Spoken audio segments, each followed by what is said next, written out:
নমস্কার জনগণ, আমি নীল সায়ন আর আপনাদের আবার স্বাগত হরেক বিষয়ের শিক্ষামূলক চ্যানেল হরেক রকম ভাই। ধরুন পুলক নামের একটা ছেলে ইউনিভার্সিটি পাশ করে চিন্তা করলো যে সে বিজনেস শিখবে, তাই সে বিজনেস শেখার জন্য একটি বড় রেস্টুরেন্টে চাকরি নিল। পুলক সেই রেস্টুরেন্টে মর্নিং শিফটে চাকরি করত। সেখানে মর্নিং শিফটে পুলকের সঙ্গে ম্যানেজার এবং আরও দুজন কাজ করত। পুলকের কাজটি ছিল মূলত প্রতিদিন সবজি কাটা, ফ্রিজ পরিষ্কার করা এবং স্যান্ডউইচ তৈরি করা। মানে ধরে নিন আমি পুলক আর আমি সেখানে একজন এমপ্লয়ি হিসেবে চাকরি করছিলাম। এভাবে চলতে চলতে 20-22 দিন পর একদিন একটা লোক ওই রেস্টুরেন্টের কিচেনে ঢুকলো।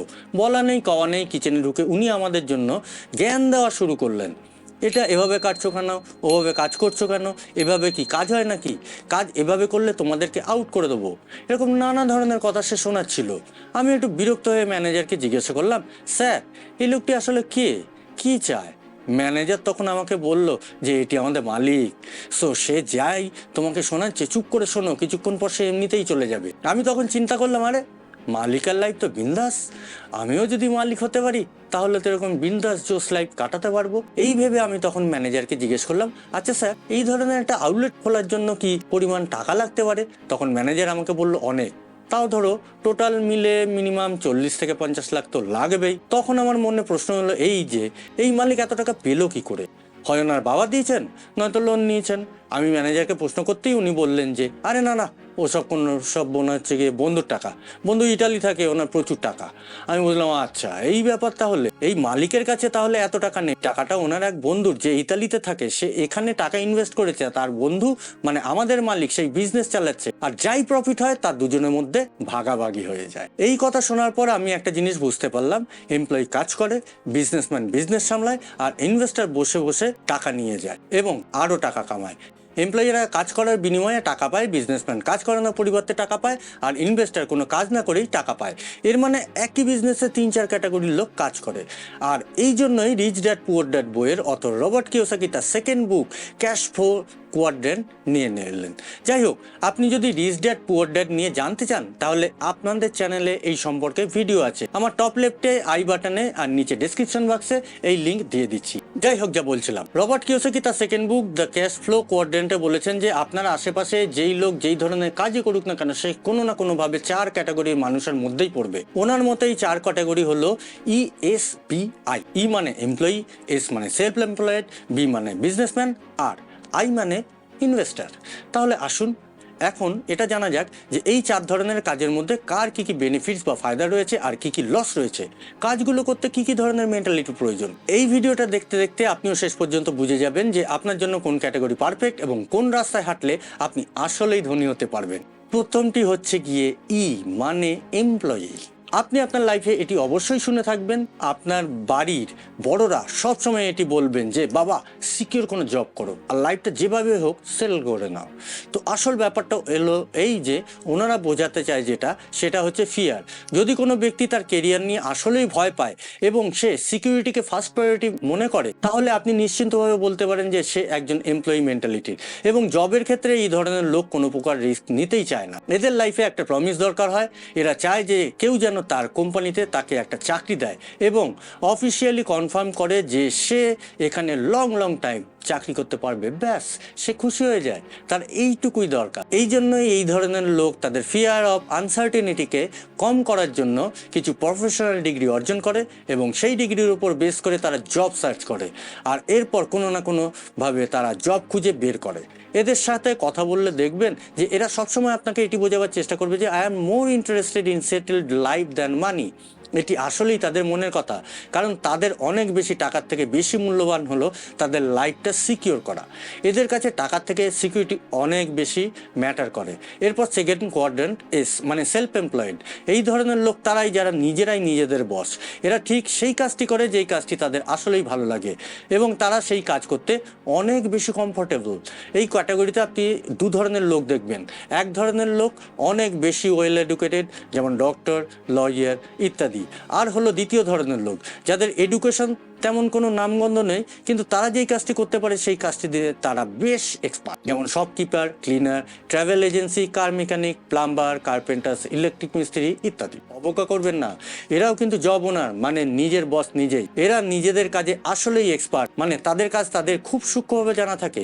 এদের কাছে একটা মজার বিষয় হচ্ছে এদের জন্য টাকা ইম্পর্টেন্ট বিষয় নয়, এদের কাছে সবচেয়ে ইম্পর্টেন্ট বিষয় হচ্ছে কি ফ্রিডম। পাশাপাশি এরা এটিও চায় যে তাদের কাজকে সবাই রেসপেক্ট করুক, মানে সে যত নিচু কাজ করুক না কেন সবাই যেন তাকে রিকোয়েস্ট করে নিয়ে আসে। আর ঠিক এই জন্যই একজন ডাক্তারের কাছে আমরা যেমন রিকোয়েস্ট করে বলি যে আমাকে সুস্থ করে দিন, ঠিক সেমভাবে একজন রং মিস্ত্রিকেও আমরা খুব রিকোয়েস্ট করে বলি যে ভাই প্লিজ আসো, আমার কাজটা করে দাও। এই ধরনের লোকের সঙ্গে আবার কোনো প্রকার বাজেভাবে কথা বলা যায় না। একজন রং মিস্ত্রিকে যদি আপনি একটু গলা উঁচিয়ে বলেন, এ ভাই ওই জায়গাটা একটু ভালো করে করো না, দেখবেন এরা কত রেগে গিয়েছে। সো বুঝতেই পারছেন এরা কতটা ইগোয়েস্টিক। এই ধরনের লোক খুব সহজেই রাগ করে ফেলে। আপনি এই কোয়াড্রেন্টে যত শিক্ষিত এবং কম শিক্ষিত যাদেরকে দেখবেন তারা দেখবেন খুব দ্রুত রাগ করে ফেলে এবং আপনাকে বলবে দেখুন আমাকে দিয়ে আপনার কাজ করানোর দরকার নেই, অন্য কারো কাছে চলে যান। সো বুঝতেই পারছেন এরা টাকার বিনিময়ে এত পরিমাণ সিরিয়াস না। তৃতীয় কোয়াড্রেন্ট হচ্ছে কি বি, বিজনেস ওনার। এই ধরনের লোক সেলফ এমপ্লয়েড লোকের ঠিক অপোজিট হয়। যেখানে সেলফ এমপ্লয়েড লোক নিজেই সম্পূর্ণ কাজ নিজে করে, সেখানে বিজনেসম্যানরা নিজের কাজ ডেলিগেট করে দেয়। কারণ এরা এটি বিশ্বাস করে যে যেই কাজ অন্যকে দিয়ে করানো যাচ্ছে সেই কাজ নিজে কেন করব।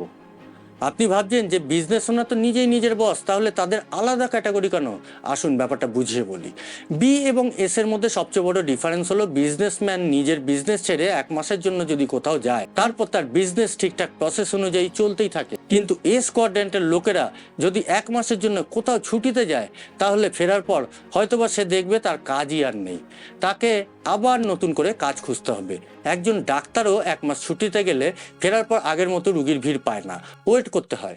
চলুন এই ব্যাপারটি আরেকটু ক্লিয়ার হওয়ার জন্য একটি এক্সাম্পল দেওয়া যাক। রবার্ট কিওসাকি একদিন একটি বিজনেস সেমিনারে এসে লেকচার দিচ্ছিলেন এবং সেই সেমিনারে বেশিরভাগ মানুষ ছিলেন ফুড বিজনেস চেনের সঙ্গে যুক্ত। রবার্ট তাদের সবার উদ্দেশ্যে একটা প্রশ্ন করলেন, আচ্ছা আপনাদের মধ্যে কে কে ম্যাকডোনাল্ডের চেয়েও ভালো বার্গার বানাতে পারবেন? প্রশ্নের উত্তরে মোটামুটি সব মানুষই হাত তুলেছিলেন। এরপর রবার্ট কিওসাকি বলেন, আচ্ছা আপনাদের মধ্যে কেউ কি ম্যাকডোনাল্ডের চেয়েও বড় বিজনেস চেইন সিস্টেম তৈরি করেছেন বা তৈরি করবেন বলে ভাবছেন?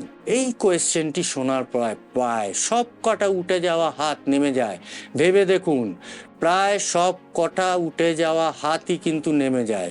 আসলে কোয়াড্রেন্টের লেফট সাইডে যে লোকেরা থাকে মানে ই এবং এস, এই ঘরগুলোতে যারা থাকেন এদের ফোকাস বার্গার তৈরি করার উপর থাকবে। আর এই কোয়াড্রেন্টের যারা রাইট সাইডে থাকবে মানে বি এবং আই, এদের ফোকাস থাকবে বিজনেস সিস্টেমে। এটি বলার কারণ হলো এমন হাজারো লোক আপনি পেয়ে যাবেন যে ম্যাকডোনাল্ডের থেকেও ভালো বার্গার তৈরি করতে পারবে, কিন্তু এমন একজন বা দুজন লোক খুঁজে পাওয়া খুবই দুষ্কর যে বা যারা ম্যাকডোনাল্ডের চেয়েও ভালো বিজনেস সিস্টেম তৈরি করে দিতে পারবে। এরপর 4 নম্বর কোয়াড্রেন্টটি হলো আই মানে ইনভেস্টার। এই ধরনের লোক তারাই যারা টাকা দিয়ে টাকা তৈরি করে। আই কোয়াড্রেন্টে ধনী লোকেদের প্লেগ্রাউন্ড। মানুষ যেই কোয়াড্রেন্টেই টাকা কামাক না কেন তারা যদি অনেক অনেক ধনী হতে যায় তাহলে তাদের একটাই রাস্তা খোলা, সেটা হচ্ছে গিয়ে আই কোয়াড্রেন্ট। কারণ এটি সেই জায়গা যেখানে টাকা পয়সা ওয়েলথে কনভার্ট হয়ে যায়।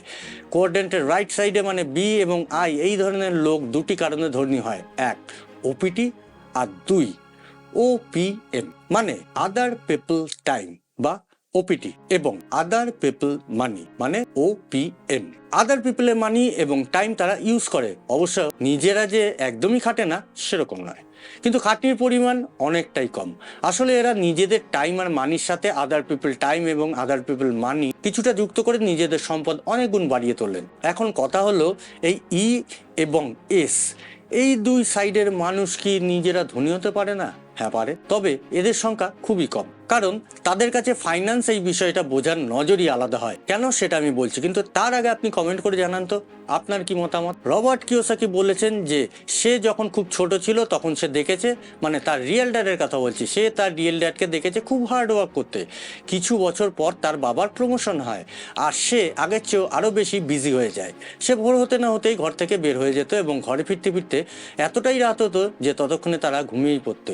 আসলে ই এবং এস এই দুই ধরনের লোক যখন সাকসেসফুল হবে তখন এদের টাকা তো কিছুটা বাড়ে ঠিকই, কিন্তু নিজের লাইফ থেকে টাইম একেবারেই কমে যায়।